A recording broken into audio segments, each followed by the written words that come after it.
Now, I've got a surprise for you, CJ. This is CNN I love a host Abby surprise. Phillips. We love surprises. You know, she is a leftist, a Trump critic. Some would call her a hater. But yet she said this on the popular Breakfast Club podcast about how Donald Trump is so popular because he gets things done. In a way, he's challenging capitalism.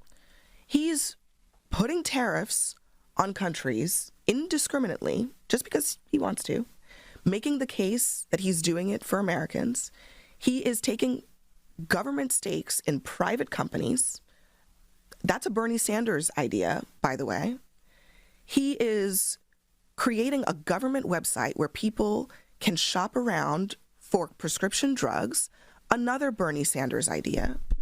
So his willingness to just take some of these ideas that Democrats have been talking about and just do them, no matter how controversial they are, has been one of the things that, whether you like him or not, what people will say about Trump is that he does what he says.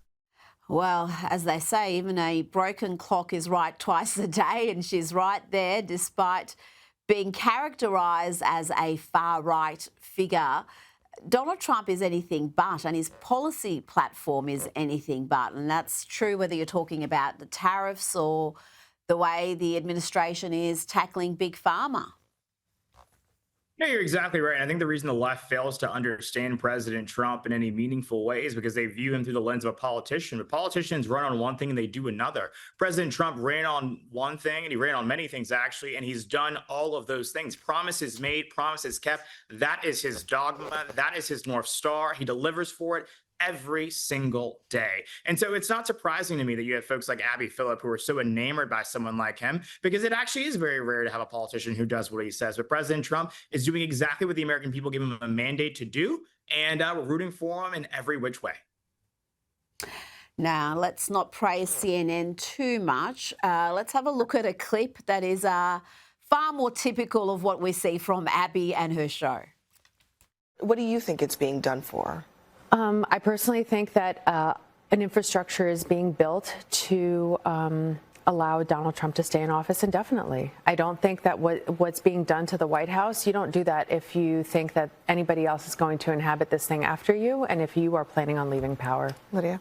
Try to work that out, CJ. Apparently, Donald Trump's building a ballroom so he can remain in the White House forever.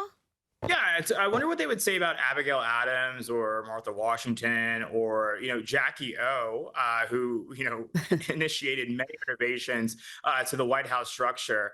These people are actually really, really crazy. And you kind of feel bad for them at a certain point.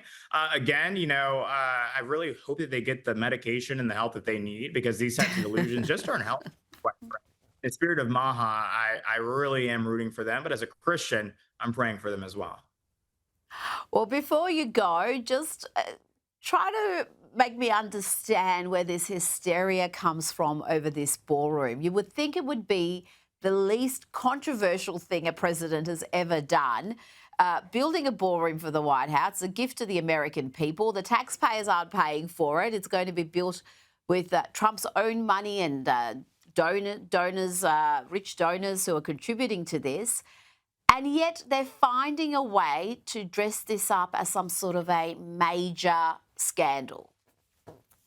Rita, I spent a lot of time in Washington, D.C., and I kind of need you to come on a visit here so you can see just how unwell these people are. They are just truly, truly unwell. These people would be upset if President Trump woke up at 6 a.m. They would call him unwell, but they were not calling Joe Biden unwell when he would wake up at 2 p.m. And then, of course, only to be, rehabilitated by his 2 scoops of ice cream that made him feel well again, right? And so I can't really get myself into these people's brains, because thankfully I think that, I'm mentally fit enough to even have these conversations. These people are not. But it's truly interesting to see. And I hope what we realize that these people have no business weighing in on issues of actual importance, because they have absolutely just been completely corrupted by Trump derangement syndrome in every which way. Well, they discredit themselves with this hysteria. I mean, it's all well and good to pick apart consequential issues if you've got a different point of view. But when you get hysterical about a ballroom being built without any taxpayer funds, I mean, you just show yourself to be an absolute clown. CJ Pearson, thank you so much for your time tonight.